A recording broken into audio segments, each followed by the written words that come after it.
Some films walk into history with their heads high.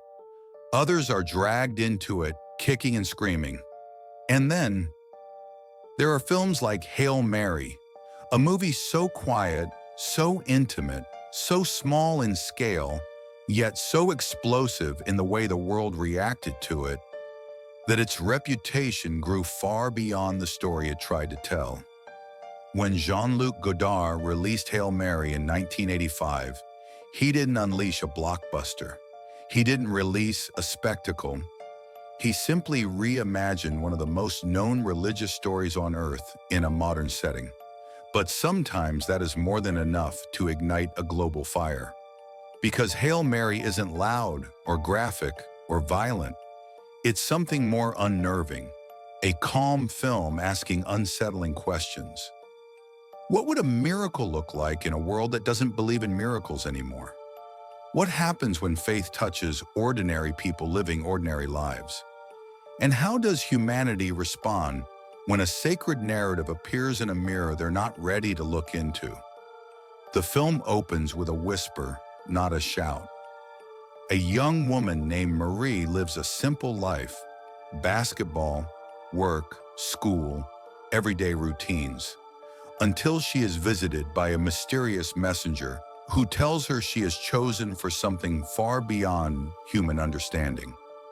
Joseph, a gentle, confused man, tries to comprehend what is happening around him, and Godard, always the provocateur, never frames this story as literal magic. Instead, he builds a world where the divine and the mundane overlap quietly, almost awkwardly, like light passing through a window you forgot was there.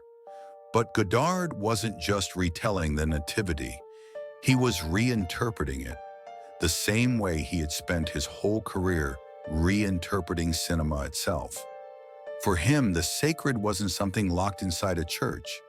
It was something found in everyday life, inside nature, inside bodies, inside the unspoken connections between people. The film is meditative, philosophical, slow, and haunting. It is not trying to shock, but it does try to challenge. And that was enough to spark outrage before most people even saw a single frame.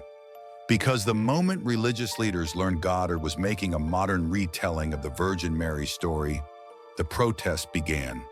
In some countries, mobs formed outside theaters. Posters were ripped down.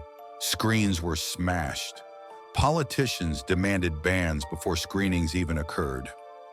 Pope John Paul II himself condemned the film publicly, an extremely rare step, calling it an insult to faith. And suddenly, this small, quiet, essay-like movie became one of the most controversial international releases of the 1980s. In Italy and Poland, theaters refused to show it. In South America, it was blocked for religious offense.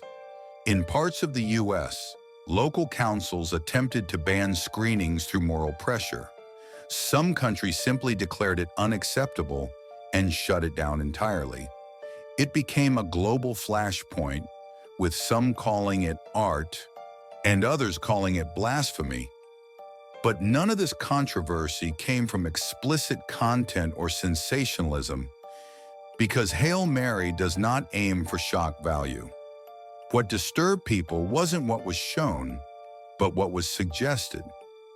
Godard placed the sacred story in a world full of doubt, complexity, and vulnerability. He portrayed Mary not as a distant icon, but as a real young woman with fear, confusion, and strength. And to many, this humanization felt like an intrusion, a sacrilege, a violation of a spiritual boundary that cinema was not supposed to cross.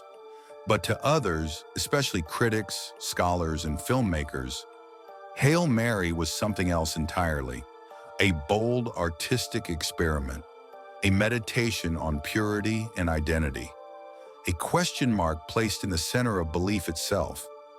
And as the noise of protest grew louder, something paradoxical happened. The quieter the movie remained, the more people wanted to see it. Curiosity became fascination, and fascination became re-evaluation. Because beneath the controversy, Hail Mary carries themes that still resonate: the struggle to find purpose, the weight of expectation, the tension between destiny and desire. Goddard uses silence as punctuation. He uses nature as dialogue.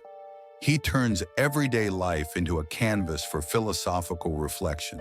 The film feels like a dream half remembered, blurry around the edges but sharp in emotion. And despite how much anger the movie generated, none of that noise appears in the actual film. The screen remains calm while the world around it shakes. And that strange contrast, the gentleness of the movie versus the violence of the reaction, is part of what makes Hail Mary so fascinating today. Years later, the film became a subject of academic study. It appeared in university courses, not protest lines. Critics who once hesitated to defend it began praising its intimacy, its boldness, its poetic style. Even some religious scholars revisited the film and saw something they had missed the first time. Not disrespect, but metaphor. Not mockery, but inquiry. Not destruction, but reinterpretation.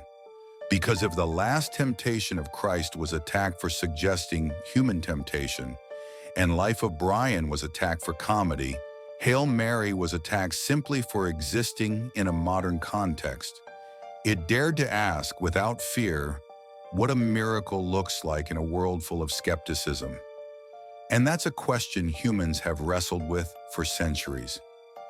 Today, Hail Mary stands as a quiet but powerful reminder of how art can disrupt entire societies. It shows how deeply stories can shape emotion. It reveals how fragile the relationship is between faith and interpretation. And most of all, it demonstrates that sometimes the most controversial films aren't loud. They're gentle. They whisper, and the world screams back. And in the end, maybe that's the legacy of Hail Mary. Not scandal, not anger, but conversation, reflection, debate. The film pushed people to confront what they believe and why they believe it. It asked audiences to consider the line between reverence and rigidity, and it showed that sometimes discomfort is the beginning of understanding. As the credits roll, the film leaves you with a strange stillness. No answers, no certainty, no judgment, just the echo of a question that lingers long after the screen goes dark. A question as old as storytelling itself. A question fitting for a world that is always balancing between the sacred and the human. And that, in its own quiet way, is pure Godard.